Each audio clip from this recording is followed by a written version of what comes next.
Okay guys, so here is a quick tutorial on how to change wallpaper on your Windows 11. So right click on it and click on personalize. Here you can see default wallpapers and themes what you can select. So you can simply click on any of them and it will change automatically.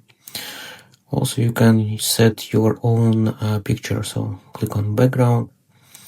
And here you can see if you click on browse, you can add your own picture, so like this. Also you can set multiply pictures and it will shuffle, so if you switch it on. Also you can change color themes. Here is how you can choose your image, how it looks like, stretch or center, and it can.